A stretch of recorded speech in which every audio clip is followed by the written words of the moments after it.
Yuk jadi bagian dari dakwah kami. Dukung operasional dakwah dan sosial kami, raih pahala amal jariah yang terus mengalir sampai hari kiamat. Assalamualaikum warahmatullahi wabarakatuh. Alhamdulillah, lisan kita selalu memuji Allah Subhanahu wa taala atas segala nikmat dilimpahkan kepada kita.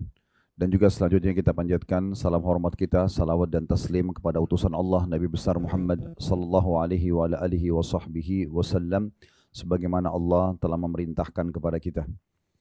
Di hari Jumat yang mulia ini, Bapak Ibu sekalian, kita berdoa kepada Allah Subhanahu wa taala semoga seluruh amal-amal saleh yang pernah kita kerjakan, yang sedang kita kerjakan, yang akan kita kerjakan sampai menjelang ajal nanti diterima dengan pahala yang sempurna. Dan semoga seluruh dosa yang pernah kita lakukan, sengaja tidak sengaja dimaafkan dengan kemahamurahan Allah Subhanahu wa taala. Dan Allah isi sisa umur kita semua dengan ketaatan, dengan keimanan, dengan ilmu dan amal saleh. Serta semoga Allah selalu menjaga negara kita. Allah memberikan petunjuk para pemimpin menjalankan amanah dengan baik. Allah juga memberikan petunjuk kepada kita masyarakat untuk saling menjaga gotong royong, untuk menjaga persatuan dan kesatuan, terutama kemerdekaan kita. Dan ini sebuah nikmat yang sangat besar. Serta semoga kita jadi contoh bagi negara-negara yang lain. Tidak lupa kita doakan saudara kita di Palestina, terutama di Gaza dan dimanapun mereka yang sedang tertindas. Semoga Allah ikhlaskan niat mereka, terima para syuhada mereka, muliakan Islam di tangan mereka dan tangan kita semua. Serta Allah ikut sertakan kita bersama mereka di pahala, baik dengan doa, harta, juga dengan jiwa kita. Dan semoga Allah satukan kita semua di surga firdausnya tanpa hisab. Mari satukan dalam majlis ilmu yang mulia ini. Allahumma amin. Baik, seperti biasa kita akan lanjutkan di hari Jumat, baik offline ataupun online. Dan hari ini kita adakan offline, bedah buku Sahih At-Targhib Tarhib. Dan kembali saya ingatkan, ini adalah buku yang ditulis oleh Al-Mundhiri rahimahullah. Beliau menulis buku dengan judul At-Targhib, yang artinya isinya dalil-dalil motivasi untuk mengerjakan ibadah. Dan ini cara yang terbaik kalau seorang muslim dan muslimah ingin rajin mengerjakan ibadah dan konsisten dalam menjaganya. Maka cara yang terbaik adalah sering mengulang-ulangi keutamaan yang Allah janjikan. Apakah itu keutamaan ibadah sunnah atau keutamaan ibadah wajib. Maka dengan kita tahu apa yang dijanjikan, otomatis kita akan selalu ingin menjaganya dan konsisten tentunya. Begitu juga dengan at-tarhib, yang artinya ancaman bagi orang yang melakukan perbuatan dosa. Dan ini adalah cara yang paling efektif untuk membuat kita berhenti dari perbuatan pelanggaran agama. Karena kalau kita tahu ternyata perbuatan kita diancam dengan A dan B, maka kita akan hati-hati dan akhirnya tidak akan melakukan lagi perbuatan tersebut. Dan bagi orang yang sudah taubat, dia juga tidak akan kembali mengulangi perbuatan pelanggarannya. Kemudian hadis-hadis ini ditelusuri lagi oleh Syekh Albani rahimahullah. Dan beliau mengeluarkan hadis-hadis yang dianggap lemah. Dan akhirnya dikeluarkanlah hadis sahihnya saja. Maka keluarlah hadis atau kitab Sahih At-Targhib Tarhib. Jadi ini kurang lebih gambaran tentang buku yang kita bedah. Dan kita masih berada di kitab puasa, kitab yang sama dengan sebelumnya. Namun kita masuk bab baru, bab ke-10, masalah anjuran puasa Senin dan Kamis. Tidak asing tentunya bahasa Senin dan Kamis. Mungkin kita juga sudah pernah melakukannya. Cuma yang perlu digarisbawahi Bapak Ibu sekalian, bagaimana setiap orang di antara kita peduli sekali dengan ibadah yang Allah berikan kesempatan dia untuk melakukannya. Jadi ibadah apapun yang ada di depan mata dan Allah berikan kesempatan, ini berarti Allah sedang menginginkan kita melakukannya. Dan Allah memberikan peluang itu yang belum tentu peluang itu terulang lagi. Saya pernah jelaskan pada pertemuan yang lalu, kalau ibadah itu kapan luput dari kita sekali saja, berarti dia tidak bisa diperbaiki selamanya. Kalaupun ada peluangnya yang akan datang, maka peluang untuk yang akan datang. Contoh misalnya, tadi waktu pagi ada orang tidak sholat duha. Mungkin karena dia pikir itu adalah ibadah sunnah. Apakah dia berdosa? Jawabannya tidak. Apakah dia rugi? Iya. Kenapa dia rugi? Karena kalau misalnya dia mendengarkan pada pertemuan seperti ini, hadis Nabi SAW, dalam tubuh manusia ada 360 sendi, yang setiap orang harus bersedekah sebagai tanda syukur kepada Allah terhadap sendi-sendinya itu.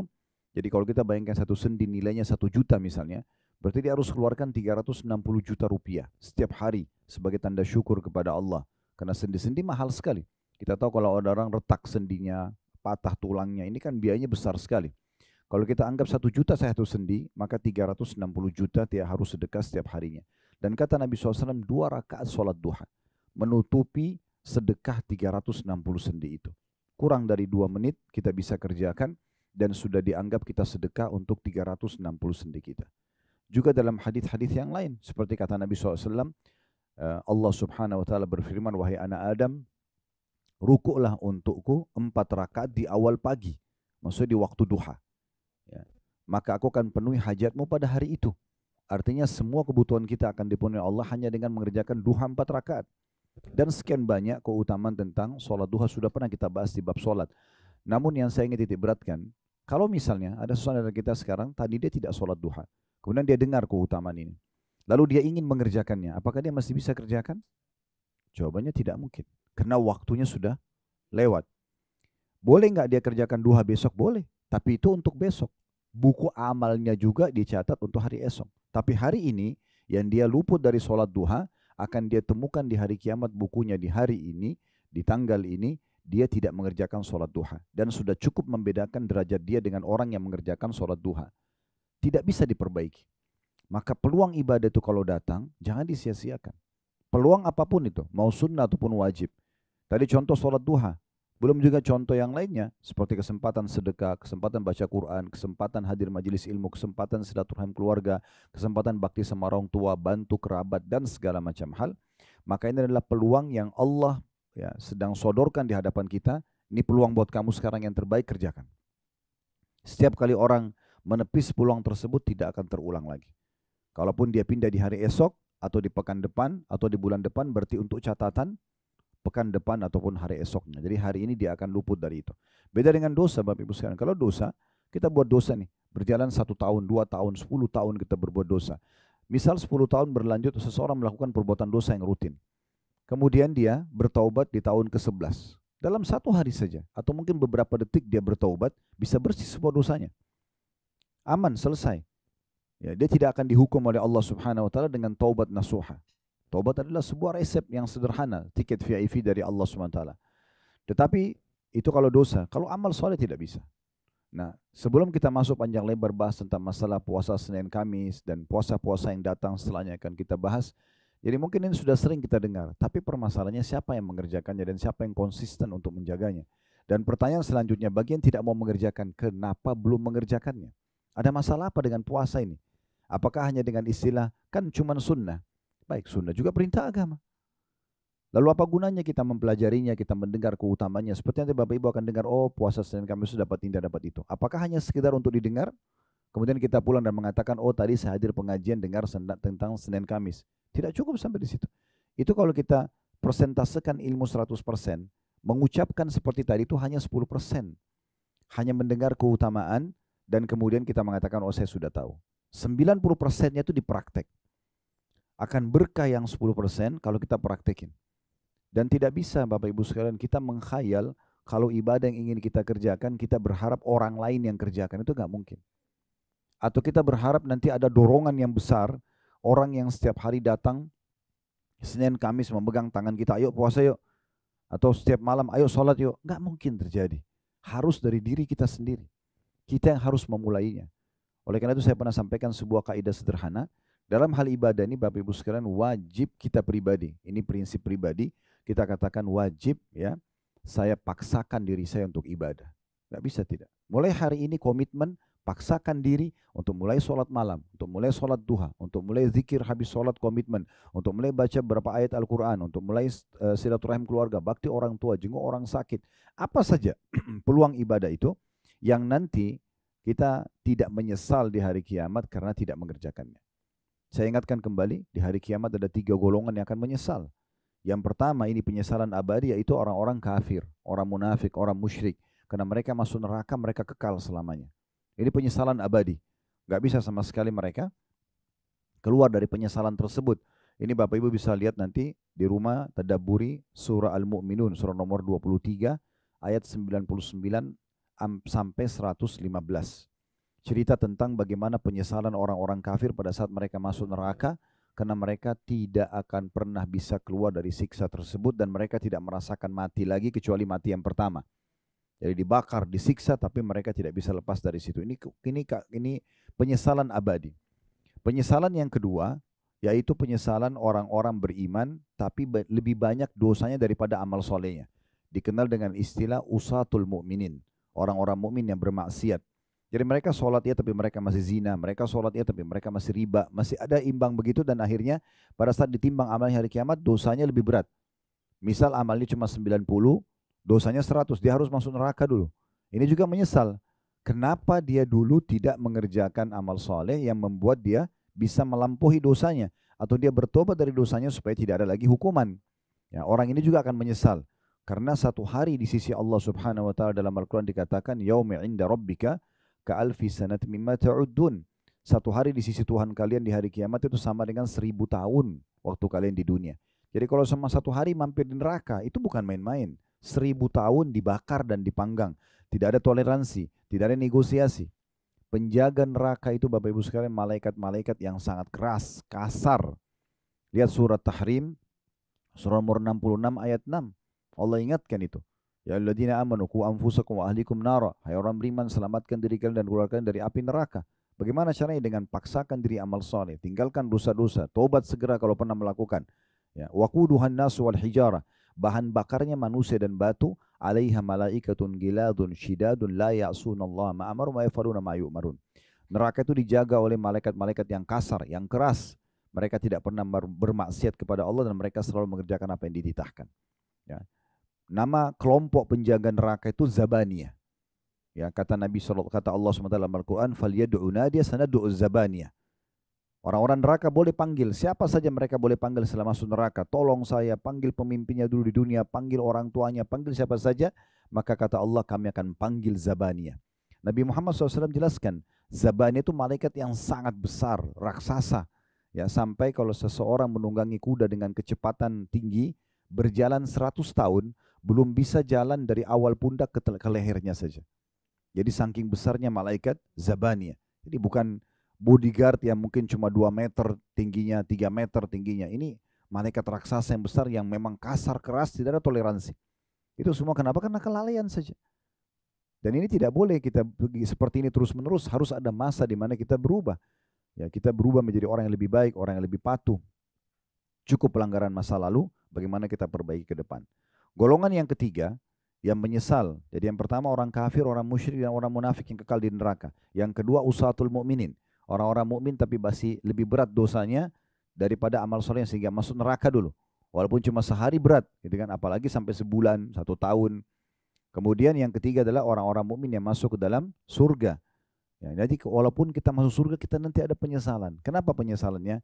Karena ada peluang-peluang untuk mendapat derajat lebih tinggi, tapi kita tidak keraih di masa dunia. Saya nanti kita bilang pada saat lihat istana di atas sana lebih tinggi dari kita. Oh, dulu kalau saya rutin sholat duha saya dapat itu ya. Kalau saya puasa Senin Kamis saya dapat itu ya. Tapi karena sudah lewat, sudah terlanjur masuk ke akhirat, tidak bisa lagi diperbaiki. Kata Nabi SAW dalam hadis yang sahih, pernah beliau lewat di malam hari, di saat langit lagi sangat gelap dan bintang-bintang gemerlapan. Lalu beliau mengatakan, apakah kalian lihat gemerlap bintang-bintang itu? Kata para sahabat, tentu ya Rasulullah. Jadi seperti kita bisa lihat bintang yang gemerlapan tapi jauh, kita tidak tahu seperti apa ukurannya bintang itu, ada apa di sana kita, tetapi saking terangnya sampai jutaan kilometer pun sampai ke kita cahayanya. Kata para sahabat, tentu ya Rasulullah, kami lihat. Kata Nabi SAW, demi zat yang jiwaku dalam genggaman, maksud demi Allah, seseorang di antara kalian nanti di surganya akan melihat istana-istana yang antara dia sama istana itu seperti bintang-bintang itu. Jaraknya jauh sekali. Ya. Dan dia tidak tahu ada apa di sana, fasilitas apa. Kata para sahabat, ya Rasulullah, apakah itu istana untuk para nabi-nabi? Kata Nabi SAW, bukan. Orang-orang soleh dari umatku. Yang sibuk dari bangun tidur sampai tidur lagi, ibadah ke ibadah yang lain. Tutup semua pintu dosa. Maka orang seperti itu derajatnya tinggi di surga. Dalam setiap hari kita sudah bisa bedakan antara kita sama teman kita atau siapapun, pasangan hidup kita tentang derajat kita di surga. Kalau orang misalnya bang A sama B, si A mulai dari subuh, mulai dari sholat malam dia sudah sholat tahajud. Anggap si B tidak sholat tahajud karena dianggap sunnah. Sudah beda derajat itu. Sholat subuh, misalnya 2 orang laki-laki, yang satu ke masjid, satu sholat di rumah, udah beda.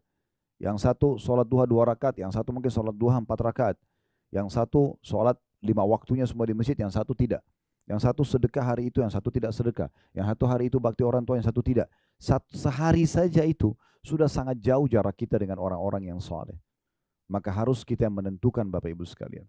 Jadi membahas tentang masalah Hadis-hadis seperti ini mungkin mudah untuk kita baca. Tapi permasalahannya kenapa, tanya diri kita, kenapa kita nggak mau praktikin? Kenapa nggak mau dijalanin? Ada masalah apa? Apakah hanya alasan sunnah? Atau misalnya mengatakan, keutamanya kecil kok. Padahal sebenarnya keutamanya sangat besar. Dan kita butuh itu. Ingat hadis Nabi SAW, awal amal dihisab hari kiamat adalah sholat. Kalau dia baik, beruntunglah orang itu. Dan kalau dia kurang, maka rugilah dia. Dalam riwayat lain, akan menolong amal lain kalau dia sempurna sholat itu, dan akan mengganggu amal lain kalau dia buruk. Itu di bab sholat pernah kita jelaskan. Lalu kata Nabi SAW, Allah berfirman kepada para malaikat, coba cek kalau seorang hamba ditimbang sholat wajibnya kurang, cek amal sunnahnya, sholat sunnahnya.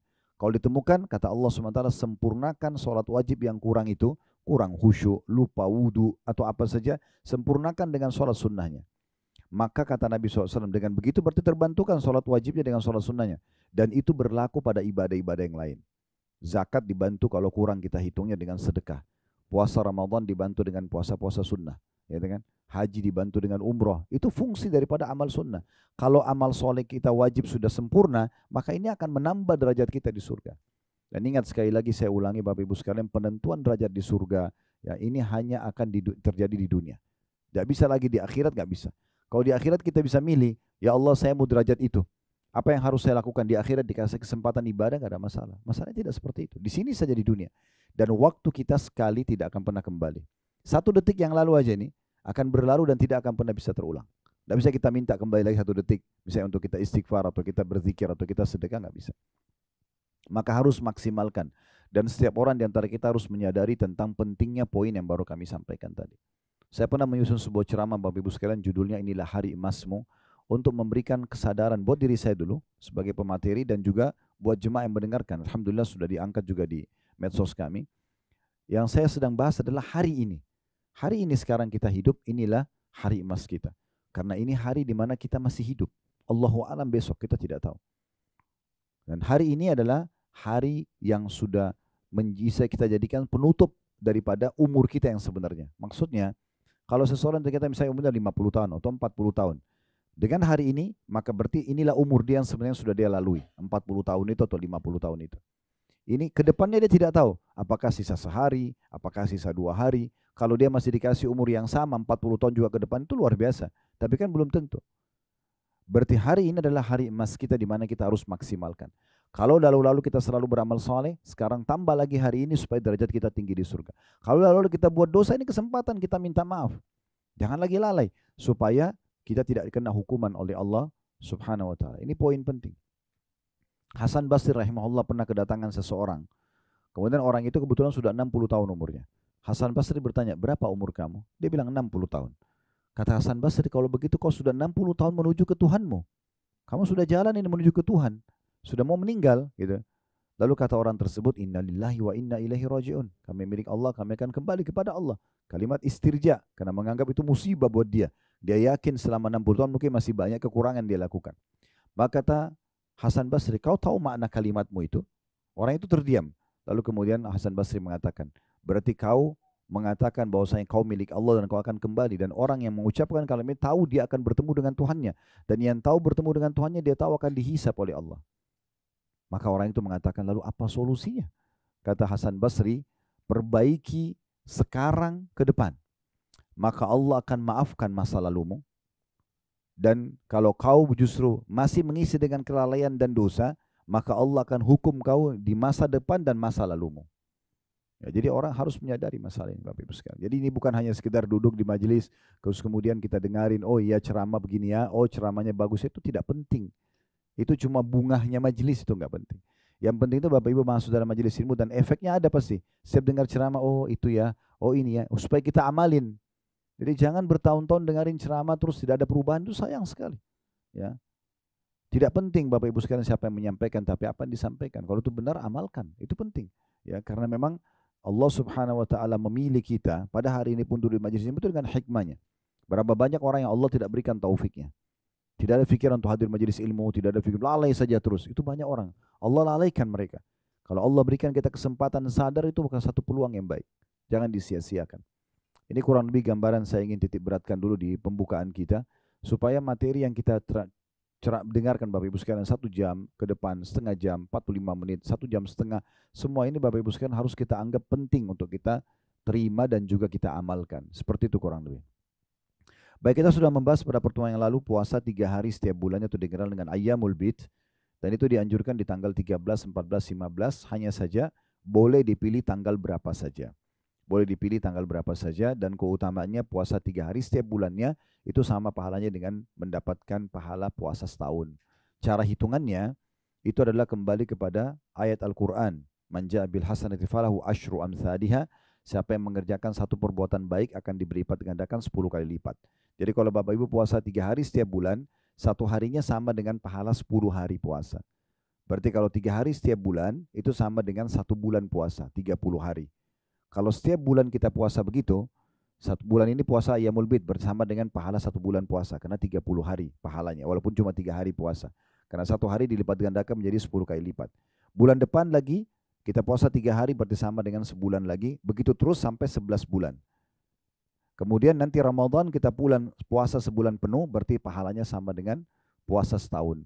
Jadi perlu difahami baik-baik hadis tentang siapa yang puasa atau puasa 3 hari setiap bulannya mendapatkan pahala setahun itu ada terjemahannya atau ada penjelasannya. Yaitu kalau Bapak Ibu puasa rutin setiap bulan 3 hari, 11 bulan berturut-turut ditambah 1 bulan Ramadan full, nah baru pahalanya 1 tahun. Jadi kalau cuma bulan ini puasa Ayyamul Bid, bulan depan nggak dapat. Dapat cuma puasa harian saja.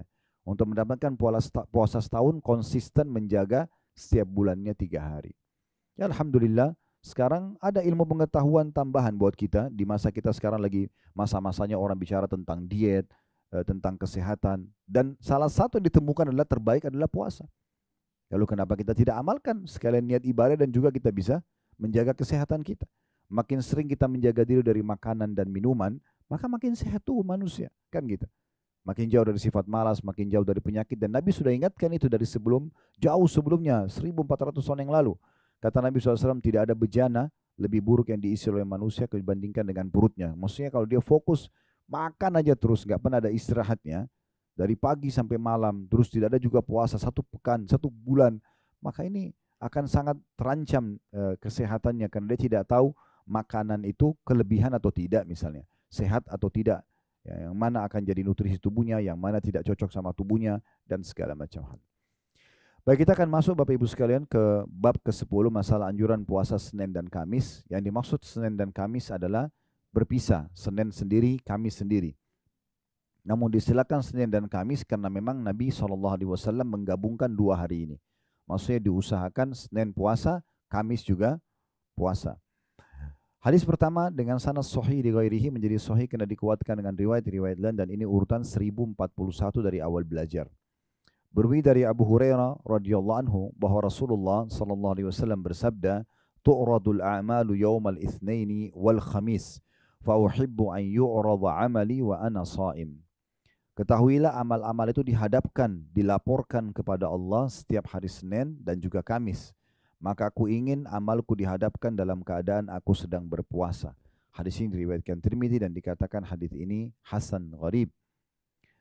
Makna hadis ini kita langsung saja ambil pelajarannya. Pelajaran yang pertama yang bisa diambil atau faedah pertama adalah bagaimana amal-amal saleh yang kita kerjakan itu dicatat oleh para malaikat lalu dilaporkan kepada Allah Subhanahu wa taala setiap pekannya 2 kali, Senin dan hari Kamis. Dan Allah Subhanahu wa taala dengan hikmahnya ya itu memilih 2 hari ini dengan kemahabesarannya. Allah lebih tahu. Sebagaimana Allah juga jadikan hari Jumat adalah hari yang mulia, sebagaimana Allah jadikan Ramadan bulan lebih mulia daripada bulan-bulan yang lain, sebagaimana Allah jadikan Masjidil Haram, wilayah Mekah dan wilayah Madinah, Masjid Nabawi lebih mulia daripada potongan tanah di muka bumi ini dimanapun berada, gitu kan. Itu semua kemahakuasaan Allah. Allah pilih para nabi-nabi di antara manusia, Allah pilih Jibril, Mikail, Israfil di antara para malaikat. Itu semua berarti kemahabesaran Allah Subhanahu wa taala. Tinggal kita bagaimana memaksimalkan waktu di saat itu. Itu yang pertama. Yang kedua, faedahnya adalah bahwasanya amal yang paling afdal dikerjakan oleh seorang hamba dan paling banyak pahalanya itu adalah puasa. Itu adalah puasa. Kita sudah pernah pelajari di Ramadan yang lalu, saya ingatkan kembali hadis Bukhari di mana Nabi SAW bersabda, kullu amal ibnu Adam lahu illa saum. Semua amal ibadah anak Adam sudah ditentukan kadar pahalanya kecuali puasa. Ya. Yaqulullah azza wa jal, Allah yang maha mulia dan maha tinggi berfirman, fa innahu li wa ana ajzi bihi. Karena dia milikku dan aku akan balas secara langsung. Dalam riwayat lain, kata Nabi SAW, kullu amal ibnu Adam lahu al-hasanatu bi asyri amthaliha illa saum.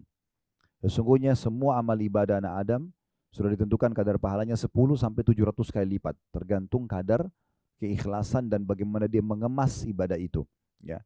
Kecuali puasa, kata Allah, karena itu milikku dan aku akan balas langsung. Dia meninggalkan syahwatnya, makanannya, minumannya karena aku. Dan bagi orang yang puasa mendapatkan dua kegembiraan, kegembiraan pada saat dia buka puasa dan kegembiraan pada saat dia bertemu dengan Tuhannya nanti, karena gembira mendapatkan besarnya pahala puasa itu sendiri. Baik, jadi dari hadis ini kita lihat bahwasanya Nabi SAW memilih puasa Senin Kamis, dan di hari itu dilaporkan amal, selain amal-amal lain maka ada amal unggulan yang dilaporkan walaupun dia sifatnya sunnah, itu adalah puasa.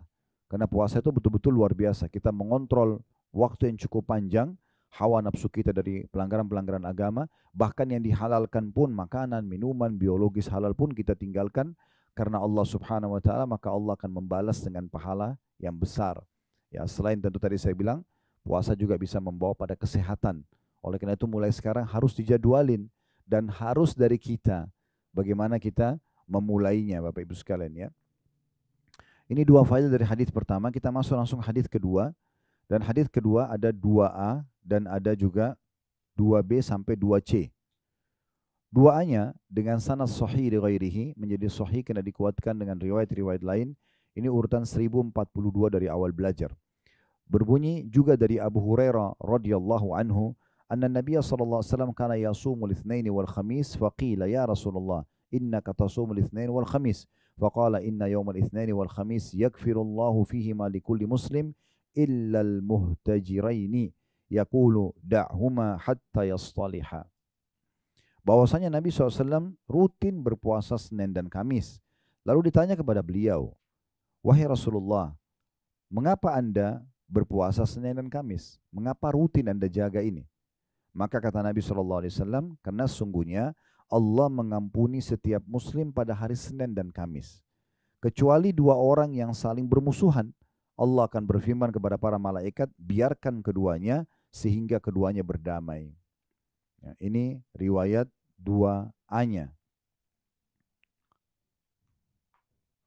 Dari hadis ini 2A kita ambil pelajaran dulu. Dan hadis ini diriwayatkan Ibnu Majah dan rawi-rawinya thiqah.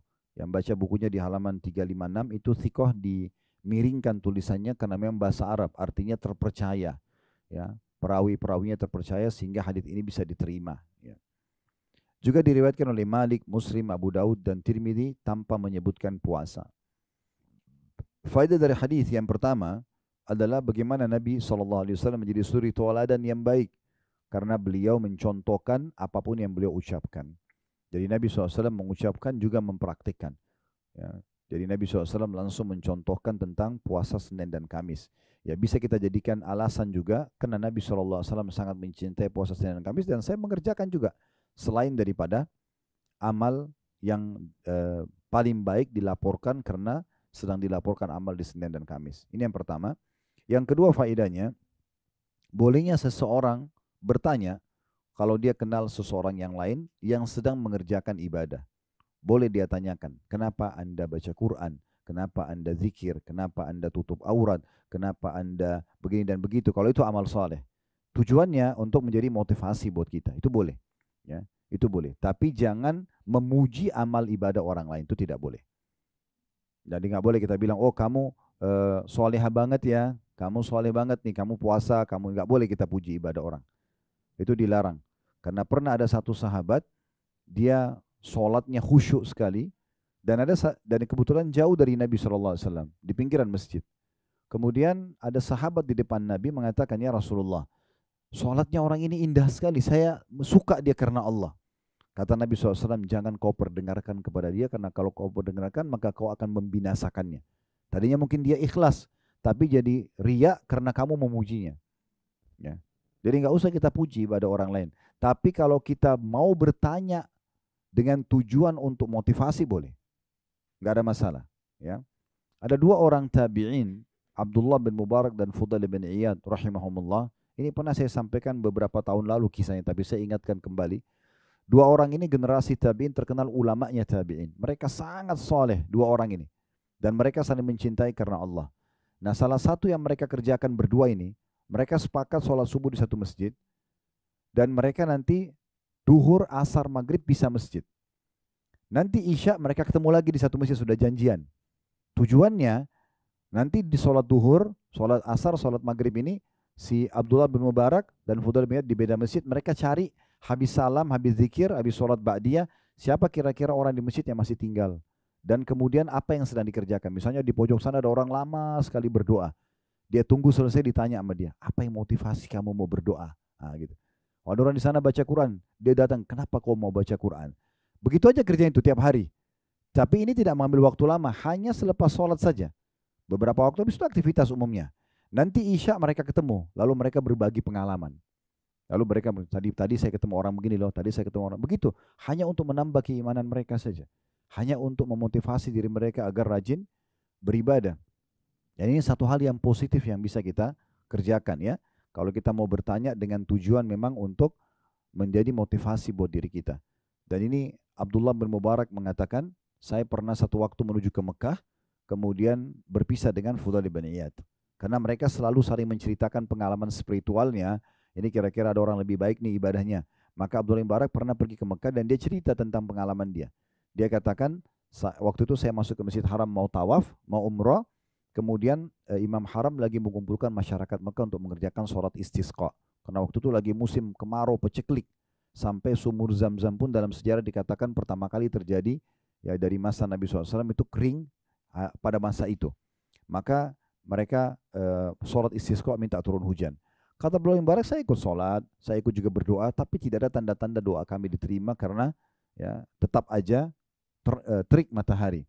Sampai mata saya menuju ke salah satu pintu Masjid Haram, lalu saya temukan di situ ada satu orang berkulit hitam masuk, kemudian dia cari salah satu sudut Ka'bah yang tidak banyak orang berkumpul, karena di masa itu belum sebanyak sekarang umat Islam. Jadi ada sudut Ka'bah yang tidak ada orang. Orang itu sholat 2 rakaat, dan kata Abdullah bin Mubarak, jangan tanyakan bagaimana indahnya sholat orang tersebut. Dari takbiratul ihram, ruku, i'tidal, sujud, semuanya dengan tumaknina, semuanya dengan kekhusyuan. Ya, tumaknina itu tenang. Maka selepas salam orang itu cuma angkat tangan ke langit dan mengatakan, aqsamtu bika rabbi an tunazzil alaihim matara. Aku bersumpah atas namamu ya Allah, turunkan hujan buat mereka itu. Jadi orang kulit hitam ini yang menyendiri, dia yang berdoa begitu. Maka kata Abdullah bin Mubarak, tiba-tiba mendung, turun hujan deras. Dan saya sangat yakin justru hujan turun bukan karena sholat dan doa kami, tapi karena orang ini. Karena dia selalu cari siapa yang lebih soleh dari dia, maka dia ikutin orang itu. Dia bilang, saya ikutin lorong demi lorong Mekah dilewatin orang ini sampai dia tiba di satu pemukiman, di tengah-tengah pemukiman masyarakat Mekah. Ada satu rumah besar, di depannya ada satu orang berkulit hitam juga badannya besar, menunggu depan pintu. Lalu kemudian saya pun, orang itu masuk, lalu kemudian saya salam pada orang yang di depan pintu, lalu saya tanya, mohon maaf saya mau tanya, ini rumah siapa? Yang depan pintu bilang, ini rumah saya. Lalu Abdullah bin Mubarak tanya, itu tadi yang baru masuk siapa? Maka orang tuan rumahnya ini mengatakan, itu adalah salah satu budak saya. Ya, jadi budak itu di masa itu ada perbudakan, bisa diperjualbelikan ya. Dulu ada pasar budak, orang bisa beli, dan Allah selalu sebutkan dalam Al-Quran, tahrir raqabah, fakku raqabah, bebasin budak, bebasin budak. Di masa itu kita kalau punya uang kita beli budak, bebasin. Kita bilang kau bebas karena Allah, itu ada pahala sendiri. Seperti Bilal dibebaskan oleh Abu Bakar, maka semua ibadah Bilal dipanen pahalanya oleh Abu Bakar karena dia yang bebasin, itu contohnya. Maka Abdul Mubarak tanpa penasaran, dia bilang, itu budak Anda? Dia bilang, ya. Saya ingin tanya lagi, boleh nggak? Boleh. Bagaimana ibadahnya orang ini? Maka kata majikannya, jangan Anda tanyakan ibadahnya orang ini. Luar biasa. Orang ini kalau pagi sampai menjelang malam kasih hak saya sebagai majikannya. Nggak pernah berkeluh kesah, dia kerja maksimal. Pokoknya dia pegawai terbaik. Malam hari nggak pernah ketinggalan sholat malam. Selalu memberikan hak Tuhannya, gitu kan? Dan yang luar biasa kata majikannya, saya kalau memberikan gaji dia 2 dirham, ya kalau kita ibaratkan 1 dirham itu mungkin 10.000 rupiah misalnya, itu cuma 20.000 rupiah. Maka dia menyedekahkan 1 dirhamnya untuk fakir miskin, 1 dirham dipakai buat dia. Maka Abdullah bin Mubarak mengatakan, pantas saja kalau begitu. Kata orang yang punya rumah, kenapa? Dia bilang, enggak apa-apa. Saya mau tanya, boleh enggak saya beli budak itu? Kata yang punya rumah, oh maaf saya nggak bisa jual karena orang ini banyak berkahnya. Ya, karena semenjak dia kerja sama saya jadi berkah segala macam. Orang ini ahli ibadah. Kata Abdullah bin Mubarak, saya Abdullah bin Mubarak. Masa dulu orang tidak ada foto, orang tidak tahu fotonya ulama itu seperti siapa gitu ya. Sekarang kan Imam Haram kita bisa tahu mukanya, ulama siapa kita bisa tahu mukanya karena ada media kayak kita sekarang di masjid. Zaman dulu tidak ada. Tapi Abdullah bin Mubarak ini namanya terkenal. Dia ulama besar Muslim di Irak gitu. Dan dia muridnya para sahabat. Maka si orang yang punya rumah mengatakan, apakah anda Abdullah bin Mubarak? Dia bilang iya. Maka pada saat itu dia bilang, kalau gitu saya jual. Dijual lah. Tujuannya Abdullah bin Mubarak ini membawa budak hitam ini menuju ke Irak supaya dilihatkan temannya, ini loh, ada orang cuma angkat tangan turun hujan. Ibadahmu sama saya nggak ada apa-apanya nih. Maka kita harus belajar dari dia. Tujuannya untuk itu. Tapi di tengah jalan, si budak ini bilang sama Abdullah bin Mubarak, wahai tuan, anda mau kemana? Kita mau kemana? Maka di saat itu Abdullah bin Mubarak mengatakan, jangan, mulai hari ini jangan kau panggil saya tuan karena kau tuan saya. Orang itu kaget, kok bisa anda bilang begitu? Abdullah bin Mubarak bilang, saya tadi menyaksikan waktu lagi sholat istisqa di Masjid Haram, kami berdoa, kami sholat, tidak ada tanda-tanda diterima doa kami. Tapi begitu kamu masuk, saya lihat kamu sholat dan kamu akhirnya berdoa dan turun hujan. Saya yakin hujan itu turun karena kamu. Karena itu saya membeli kamu. Maka akhirnya budak ini mengatakan, kalau gitu tuan, karena anda sudah melihat itu, izinkan saya sholat 2 rakaat. Kata Mubarak, silahkan. Dan Abdullah bin Mubarak bilang dia sholat di hadap kiblat. Orang ini sholat persis indahnya seperti waktu sholat awal tadi. Dari takbiratul ihram, ruku, i'tidal, sujud, semuanya dengan ketenangan. Sampai salam, setelah salam dia cuma mengucapkan 1 kata, dia mengatakan al-an, atau 2 kata al-ana ya Rabb. Maksudnya sekarang hai Tuhanku. Tiba-tiba dia meninggal dunia. Maka Abdullah bin Mubarak lalu mengubur budak itu. Setelah dia kubur, dia pulang ke Irak, lalu dia ceritakan kepada sahabatnya tentang pertemuan dengan budak tadi. Lalu dia ceritakan, dia bilang, kemungkinan besar si budak tadi itu dia berdoa kepada Allah di 2 rakaat yang terakhir sebelum dia meninggal, ya Allah, kalau seandainya amalku setelah ketahuan berdoa di Ka'bah itu menjadi riak setelahnya, wafatkan aku. Kalau seandainya amalku tetap ikhlas, maka pertahankan diriku. Maka Allah matikan dia karena pilihan dia gitu ya. Karena dia minta agar Allah selamatkan dia dari masalah riak itu. Jadi ini poin yang penting sekali. Bagaimana kita bisa ambil pelajaran dari orang-orang yang selalu belajar dari kebaikan-kebaikan ya. Jadi kita boleh bertanya tentang kebaikan orang kalau kita merasa memang bukan memujinya, tapi sedang ingin tahu dan untuk menjadi motivasi buat kita. Ini pelajaran kedua dari hadis. Pelajaran yang ketiga ini dari pertanyaan Abu Hurairah ya, atau pertanyaan seseorang kepada Nabi SAW, ya Rasulullah, kenapa anda puasa Senin dan Kamis ya? Untuk mendengarkan apa motivasinya nih, supaya saya juga mau mengerjakan gitu. Pelajaran ketiga, ini keutamaan yang lain daripada puasa Senin dan Kamis, yaitu pada hari Senin dan Kamis ada pengampunan dosa di situ. Ada pengampunan dosa. Dan pengampunan dosa makin dekat dengan orang yang lebih banyak ibadahnya. Ya. Pengampunan dosa Allah Subhanahu wa Ta'ala akan lebih dekat dan akan mudah diraih oleh orang-orang yang sedang ibadah. Jadi sangat jauh pengampunan dosa dari orang yang justru pada hari itu ugal-ugalan, buat kriminal, buat pelanggaran, itu sangat jauh. Tapi orang yang sholat, orang yang puasa, orang yang lagi zikir, ini yang paling dekat untuk mendapatkan pengampunan tersebut. Jadi di sini akan ada pengampunan dosa. Itu faedah ketiga dari hadis. Faedah terakhir yang keempat adalah dilarangnya seseorang bermusuhan. Kalau ada orang yang memusuhi kita, itu biarin aja. Jangan kita ikut memusuhi dia. Ya. Ini memang tingkat tinggi ya dari tazkiyatun nafs, pensucian jiwa. Memang berat.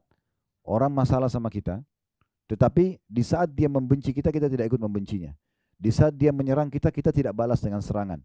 Dengan harapan kita mendapatkan pahala ekstra. Ya. Di Senin Kamis kalau terjadi pada kita itu kita dapat pengampunan, dia tidak dapat pengampunan. Ya, kalau bahasa saya yang lain, biarkan orang lain punya masalah sama kita, tapi jangan kita punya masalah dengan orang. Orang kalau gibah kita biarin aja. Itu urusan dia. Kita nggak usah balas dengan gibah, karena dia dihukum, kita dihukum. Kalau kita difitnah oleh dia, kita balas fitnah, dia dihukum, kita dihukum. Nggak ada manfaatnya. Ada sumber pahala Bapak Ibu sekalian yang bisa kita dapatkan selain dari amal yang kita kerjakan. Amal soleh, kalau kita kerjakan dapat pahala. Ada nggak sumber pahala yang lain? Ada. Di pahala ibadah sendiri ada. Dengan kemasan. Dengan mengerjakan tepat waktu. Menjaga kualitasnya. Dan jumlah kuantitasnya itu akan mendapatkan ekstra pahala. Contoh saya pernah ingatkan ya. Saya pernah bahasin dan saya ingatkan lagi. Kalau ada orang bangun malam hari. Lalu dia karena tidak bisa tidur lagi. Dia bilang saya tahajud aja deh.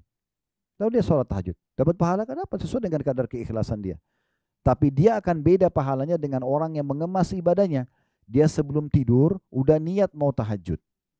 Dia udah siapin mukenahnya yang terbaik, dia sudah pakai bubui minyak wangi. Kalau laki-laki mungkin sudah siapin kopiahnya, baju kokonya, baju khusus ketemu dengan Allah.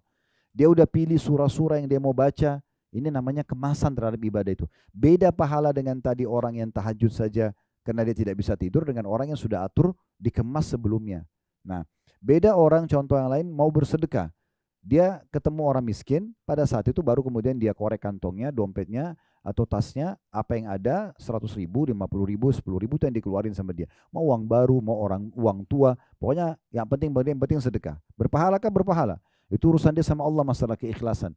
Tapi ada orang yang sebelum keluar rumah sudah sisipin uang di dompetnya, ini yang 100.000 baru memang untuk orang fakir miskin nih.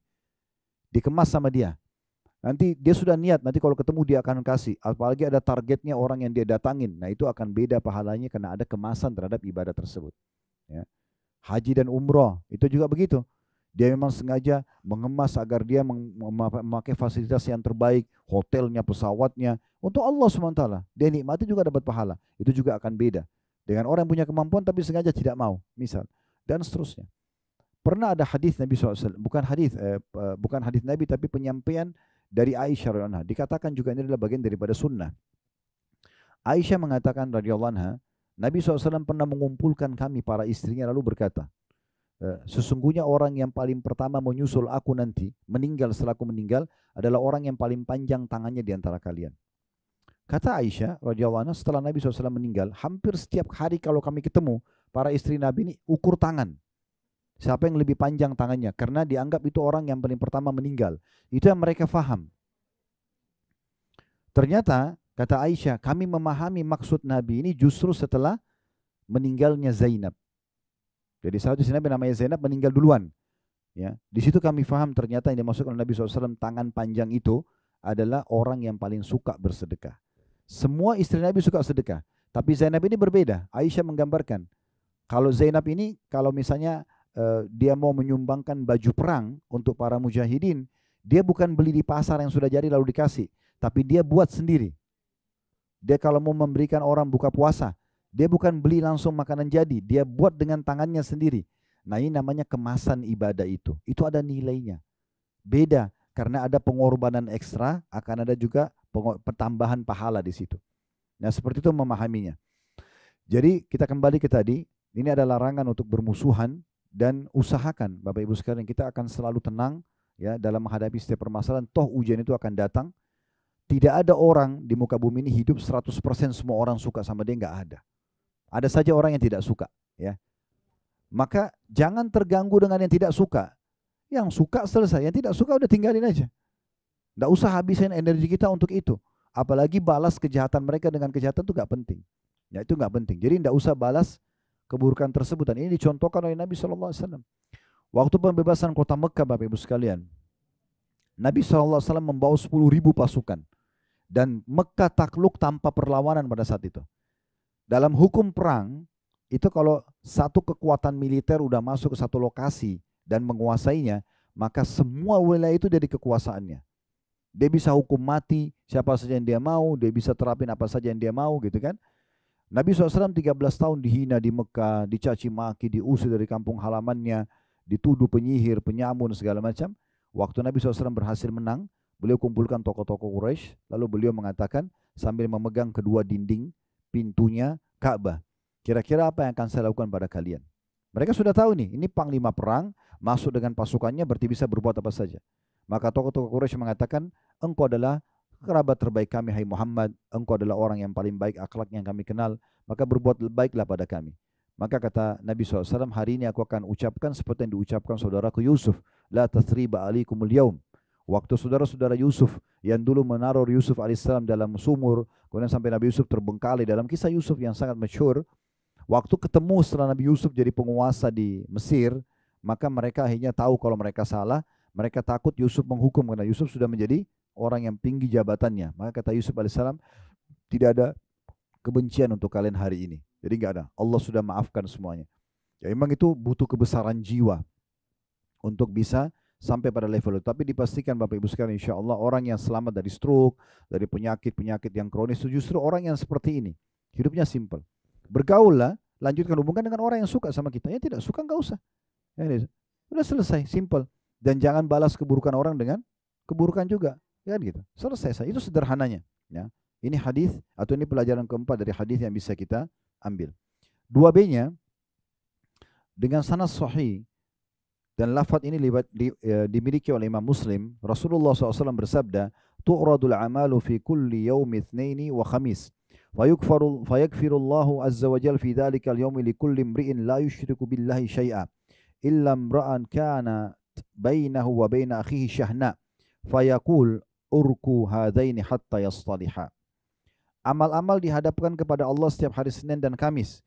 Maka pada hari itu Allah Azza wa Jalla atau Allah Subhanahu wa taala mengampuni setiap orang yang tidak menyekutukan Allah dengan sesuatu, kecuali seorang yang terdapat permusuhan antara dirinya dengan saudaranya sama muslim. Allah berfirman, biarkan keduanya sampai keduanya berdamai. Riwayat ini mirip dengan tadi, cuma ada tambahan faedah, ya.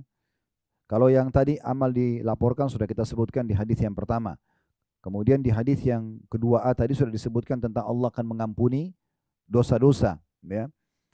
Kemudian juga kecuali orang yang bermusuhan, ini sudah kita jelaskan faedahnya. Sekarang tambahnya adalah potongan sabda Nabi SAW, la yusyrik billahi syai'a. Termasuk orang yang diampuni adalah orang yang tidak berbuat syirik kepada Allah. Apa itu syirik? Menyekutukan, mempartnerkan Allah dengan makhluknya. Kapan ini Bapak Ibu lakukan, maka pengampunan akan gugur. Ya, akan gugur.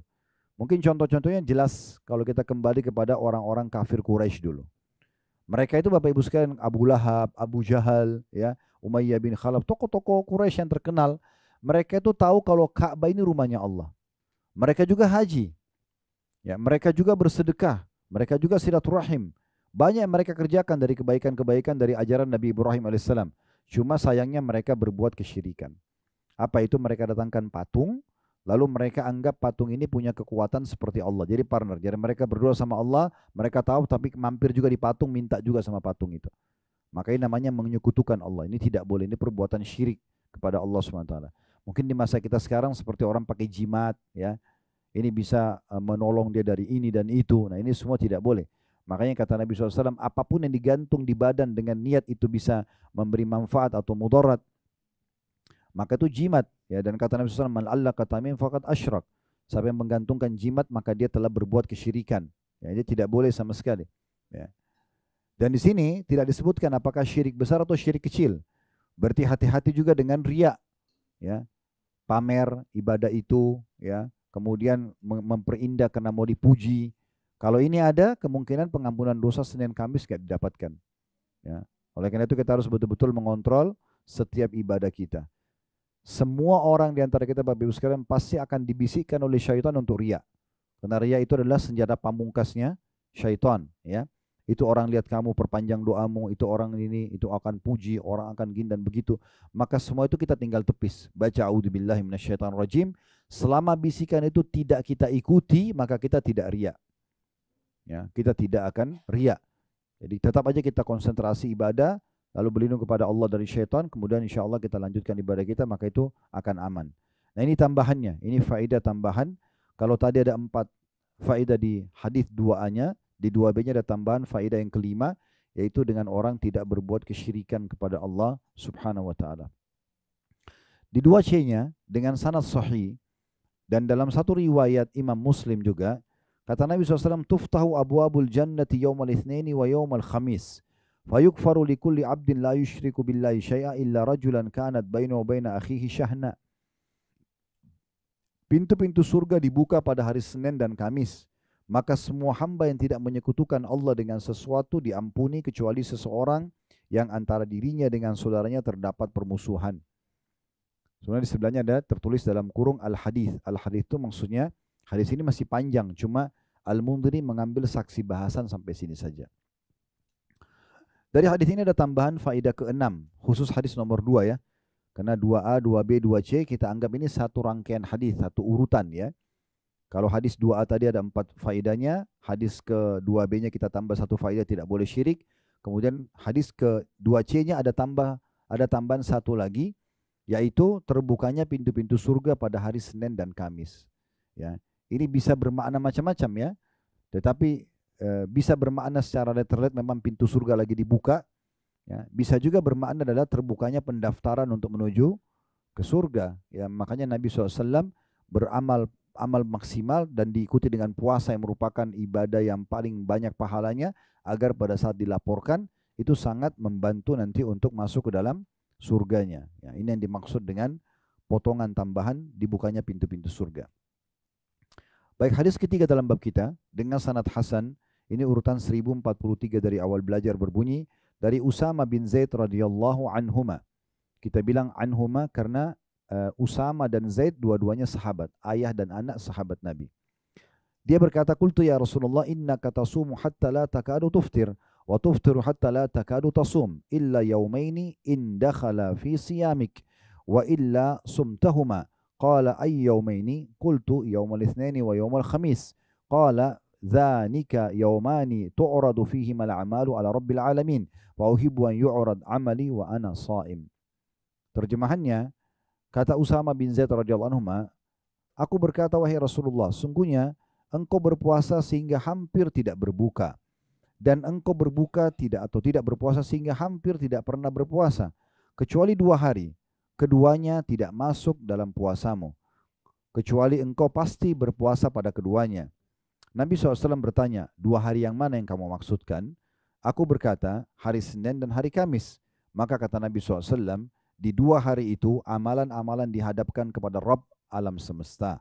Maka aku ingin amalku dihadapkan dalam keadaan aku sedang berpuasa.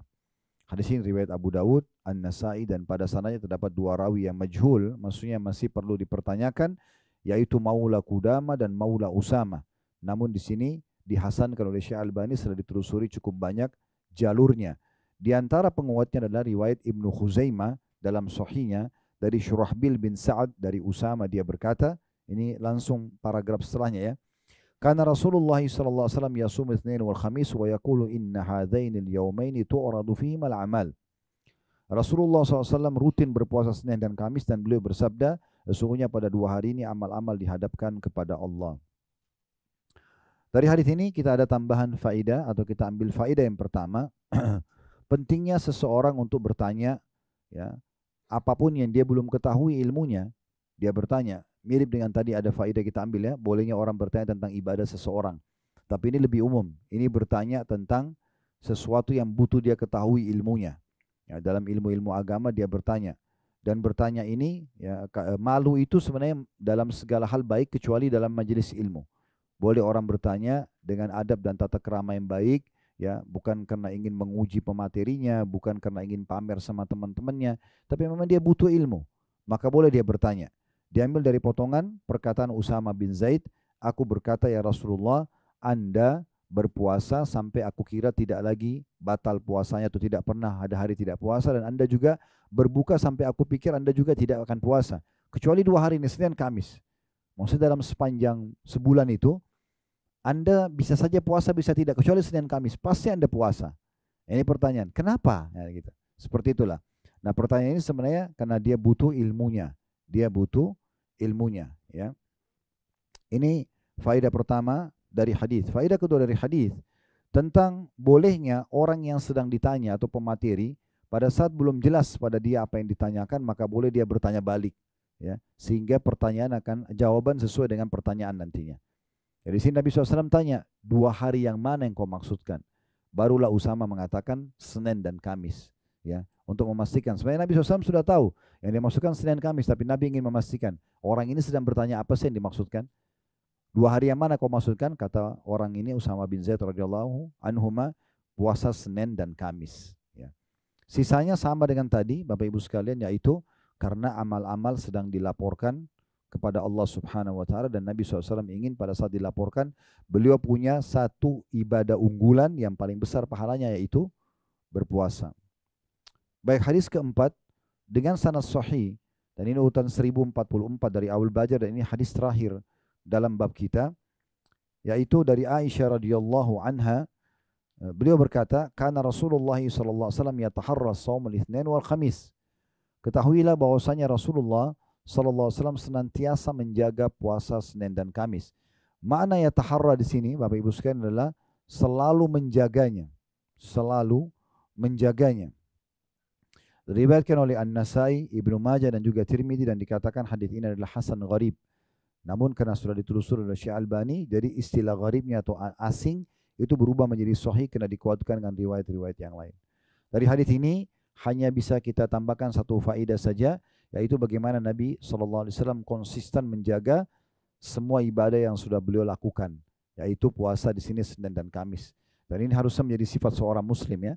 Kalau Bapak Ibu sudah membuka satu pintu ibadah, jangan ditutup. Kerjakan aja, walaupun lagi malas.